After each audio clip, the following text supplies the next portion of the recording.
Hi friends, I am Vinod Kumar. I am coming from Salem. I did my engineering, that is BE in Hindustan College of Engineering Technology. My background is mechanical engineering, and I did my ME in PPG Institute of Technology in Coimbatore, that is in engineering design. And basically from my school days and from college days, I have passion to become a banker.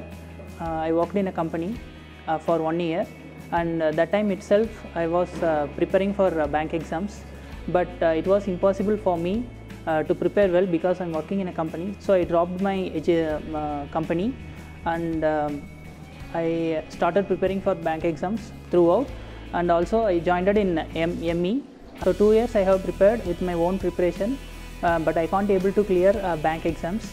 Then my parents and my friends insisted me, if you go for an institute, you will get selected in a bank. I joined in TalentSprint, and what I was felt when I joined was the cost of the whole program was reasonable, and also the quality of materials and also the quality of the faculty members was really good. The weekly test which was provided by TalentSprint was very good. After a whole week of study, I used to take exam. That really helped me analyzing myself. Then only I come to know about which level I were in, and how much level I have to go to. Each week it will be a different topics, and it will be a different kind of preparation. That really helped me to crack the bank exam. Actually, the basic idea that I have gathered from all this is, if you are mug-upping all the things, it is very difficult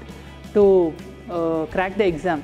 Only when you understand the concept, you can crack the exam. So TalentSprint is a place where you can understand the concepts and apply it, and you can practice more with the online video classes they have provided, and also with the faculty members you can get whatever the requirement you are wanted. If you have any doubts in the particular area, particular syllabus, you can ask then and there, and they will always there to help. That was the greatest comfortable I am getting from TalentSprint.